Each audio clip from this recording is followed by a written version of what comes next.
because your life was basically the perfect grounds for training for where you need to go in your life. All the beatings, all the bullying, all the, you going through learning disabilities, all the struggles. It was the absolute perfect training ground for you to go to where you need to go. And that's how I started looking at my life versus woe is me, poopy pants, kicking rock down the street mentality. It was, God just hooked you right the up. You gotta be willing to do the work. You can speak about it all day. The easiest thing in the world to do is to complain, blame, and quit and settle.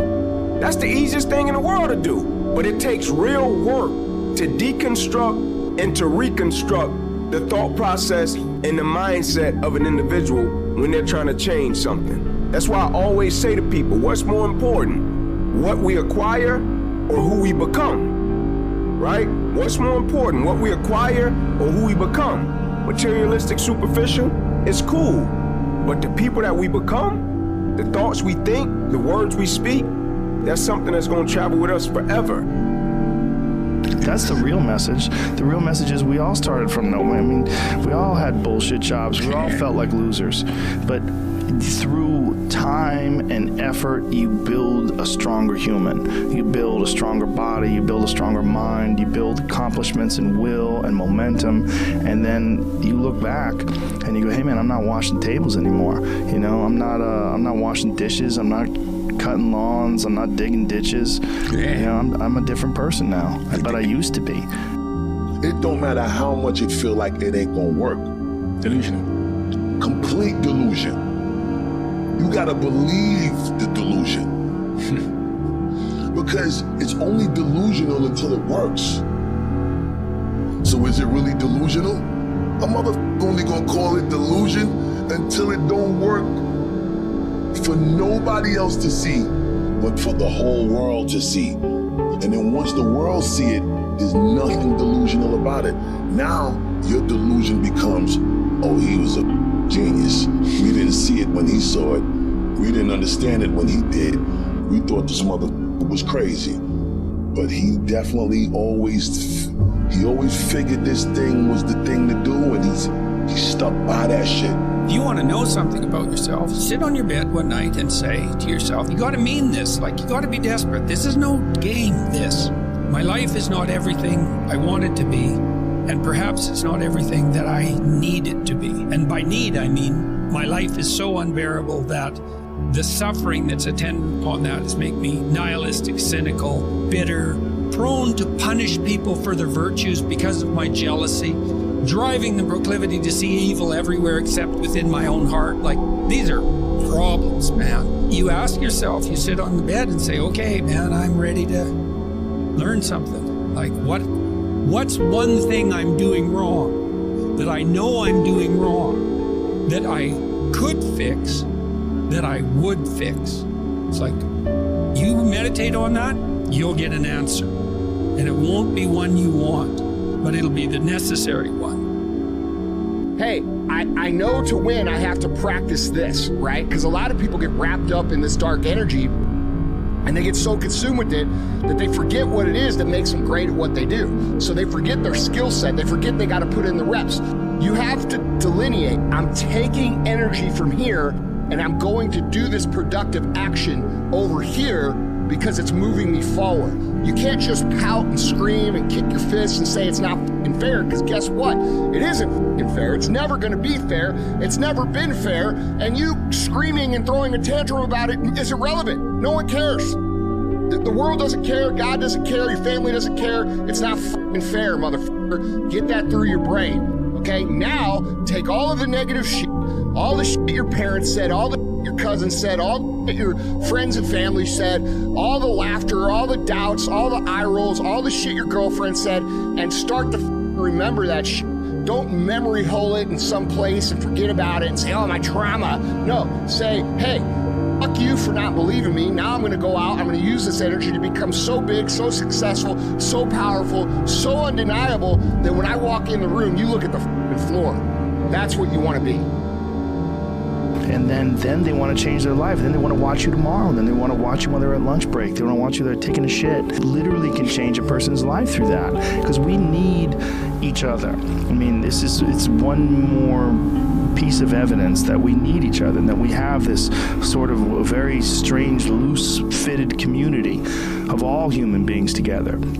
When someone like you does something that's exceptional and says something that's exceptional and has these inspirational words, it can change a person's whole life, change their whole path, change who they are. I've gotten so many messages from people that say, I lost 130 pounds. You know, I did this. I got off sugar. I'm fucking running every day. I hit the gym 5 days a week now. I'm a different person. I'm drinking water. I'm exercising. I take vitamins. I'm eating healthy. I got more juice. I got more energy. My whole life is different now. They think that maybe once I get it, I'm gonna hold on to it. Nothing is permanent. Nothing is permanent.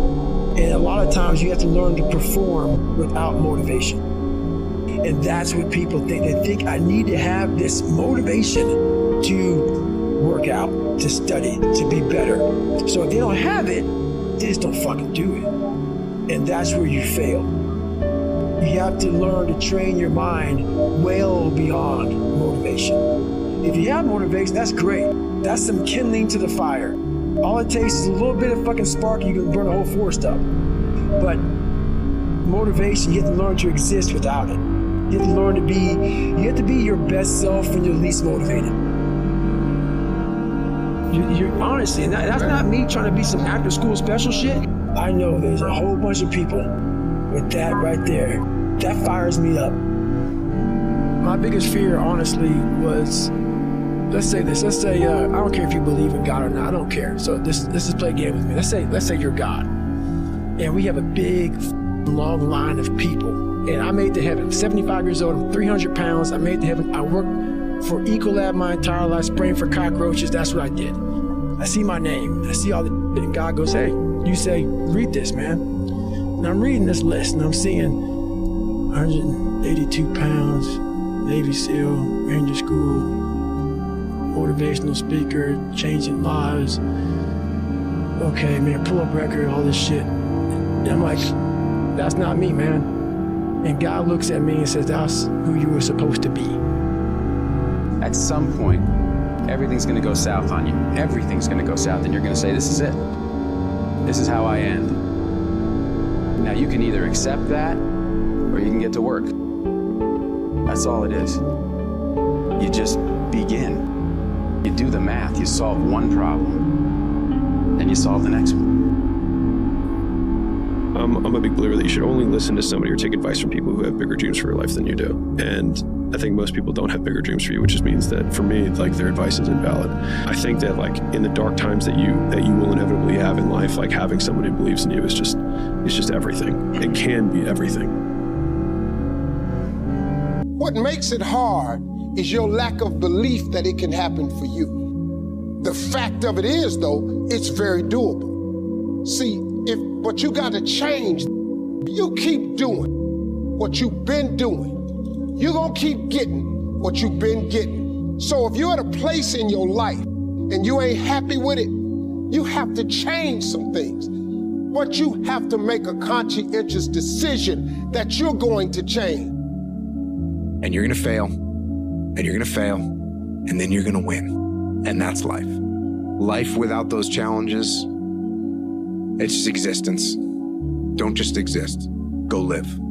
Eventually, inaction will cost you. Just get up. Move towards that challenge, whatever that challenge is. Move towards that challenge and go attack it. And you may be successful, and you may not be successful, but you will be better. Words you use really are like a context or a framework or a stained glass window on the way you see the world. I mean, here's a game-changing insight. You see the world not as it is, you see the world as you are. You see the world through a lens, and your language forms that lens of belief. I mean, your lens of belief and your personal filter on reality is not really a true filter on reality. It's just a filter on reality that has formed as a result of all the words you've picked up from the moment you were born. So when you were a little baby, your mom and your dad used the language that they were taught when they were kids to use. And if they use the language of victimitis, and if they use the language of victimhood, like, well, you know, You can't do this, I hate this, I'm tired of this, money doesn't grow on trees, be ordinary, if you're successful, you'll be hated. All that messaging that we pick up from our parents and the media and the world around us and our peers, the little kids that we used to play with in the playground, or the friends that we had as teenagers, that will either lift us up or tear us down. To create exponential energy, mindset, productivity, creativity, results in the world, results in your life, comes down to, in part, a really intelligent use of your words. And like I said at the beginning of this mastery session, most people are really unconscious about their words. Don't talk about your past, talk about your future. Don't talk about what broke your heart, talk about what opened your heart. Don't talk about what dispirits you, talk about what you are fueled by. And so, fellas, I would say one of the things I would recommend that you think about, chew on, look into, is start making yourself a companion that you're comfortable with. Now, that sounds kind of maybe not real mainstream, but if you had a friend, if you had a person you're going to sit down and spend all the time with, what would you want from that person? What would you want? Well, I would want to spend time with somebody who's honest. Makes sense? I don't want to spend time with somebody who's going to be lying to me all the time. Someone who's going to gently tell me the truth about myself. One of the hardest things sometimes for the human to do is get to the point where they stop lying to themselves, where they tell themselves the truth. They speak the truth to themselves. Now, you got to face the reality of who you are. You got to face the reality of what you are. All right? And nobody's going to tell you that like you yourself will tell you that. You want to tell yourself the truth, but you want to tell yourself the truth in understanding and forgiveness.